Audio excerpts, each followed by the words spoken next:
सुनो मेरे बच्चे, मैं हूँ महादेव, तुम्हारा त्रिकाल दसी, तुम्हारा साक्षी, तुम्हारा रक्षक। आज मैं तुझसे कुछ ऐसा कहने आया हूँ जो तुम्हारी पूरी जिंदगी की दिशा बदल देगी। तुम सोचते हो कि अब तक जो तुम्हारे साथ हुआ वह बस यूं ही हो गया, लेकिन सच्चाई ये है कि हट होकर हर आंसू, हर संघर्ष सब तेरे आदेश पर हुआ। क्यों? क्योंकि मैं तुमसे तैयार कर रहा था उस क्षण के लिए जो आज तुम्हारे सामने खड़ा है। तुम्हारे लिए दरवाजे खुल चुके हैं, वो दरवाजे जिन्हें बंद करने की ताकत किसी इंसान, किसी परिस्थिति, किसी बुरी आत्मा में नहीं है। वो दरवाजे जिसके पीछे वो जीवन है जिसके लिए तुमने न जाने कितनी रातें जागकर सपने बुने थे। तुम्हारी किस्मत की डोर अब मेरे हाथों में है। अब जब मैं स्वयं महादेव तुम्हारी नाव का अवतार थाम लेता हूँ तो फिर सागर कितना भी उग्र क्यों ना हो, आधी कितनी भी प्रखंड क्यों ना हो,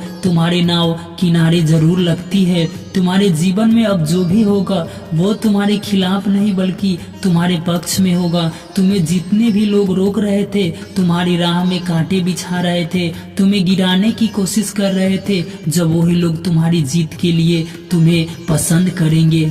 यह वही समय है जब धरती का सबसे ठंडा बर्फीला पहाड़ भी पिघलता है, जब सबसे अंधेरी रात की ओर की रोशनी के आगे हार मानती है, जब सबसे भारी बदला भी सिर्फ किरणों को रोक नहीं पाते। यह वही समय है जब तुम्हारे भाग्य की नदियाँ सूखी नहीं बल्कि उभरने वाली है। यह वही समय है जब तुम्हारे लिए वो राहें बनेगी जिन्हें तुमने सोचा भी नहीं था। मेरी बात ध्यान से सुनो, ये दरवाजे सिर्फ तुम्हारे लिए खुले हैं, पर उनके प्रवेश करने के लिए साहस तुम्हें ही करना होगा। मैं तुम्हें राह दिखाऊंगा, पर कदम तुम्हें उठाना होंगे। मैं तुम्हें वरदान दूंगा, पर उसका फल तुम्हें अपने कर्मों से वर्जित करना होगा। आज से तुम्हारा हर कदम, हर निर्णय, हर सब तुम्हारी किस्मत में आकार देगा। तुम्हारे सामने अब दो रास्ते हैं, अब वो जो आसमान पे है और दूसरा वो आसाराम पे है, पर खाली है, और दूसरी वो जो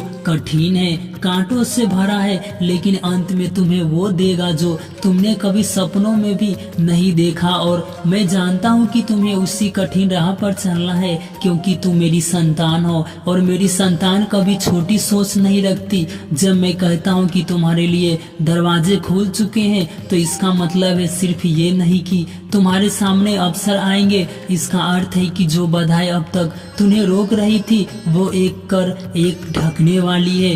तुम्हारे रास्ते में जो दीवार थी वो अब रेत की तरह बिखर जाएगी। तुम्हारे जीवन में जो अंधेरा था वो अब सूरज की पहली किरण की तरह छूट जाएगी, और वो लोग जो तुम्हारे खिलाफ थे वो अब चाहकर भी तुम्हें नुकसान नहीं पहुंचा पाएगी। मैंने देखा है तुमने कितनी बार हार मानने को सोचा, कितनी बार सोते हुए तुमने भले ही बहुत अच्छा किया, लेकिन मेरे प्रिय भोलेनाथ का आशीर्वाद सदा ही तेरे साथ है। जब तुमने कहीं नहीं होगा मैंने तुम्हें टूटने नहीं दिया, तुम्हें मैंने वही रोका जब तुम्हें भीतर से मजबूत किया, क्योंकि मैं जानता था जिस दिन तुम्हारे लिए दरवाजे खुलेंगे उस दिन तुम्हें सिर्फ तैयारी नहीं बल्कि अजय होगा। आज से तुम्हारी किस्मत की डोर मेरे हाथ में है, और मैं जब तीसरी आंखें का ध्यान तुम्हारे ऊपर होता है तो कोई ग्रह है, कोई तारा, कोई मनुष्य, कोई तांत्रिक, कोई शत्रु एक बाल भी बांका नहीं कर सकता है। लेकिन याद रखना, मेरी कृपा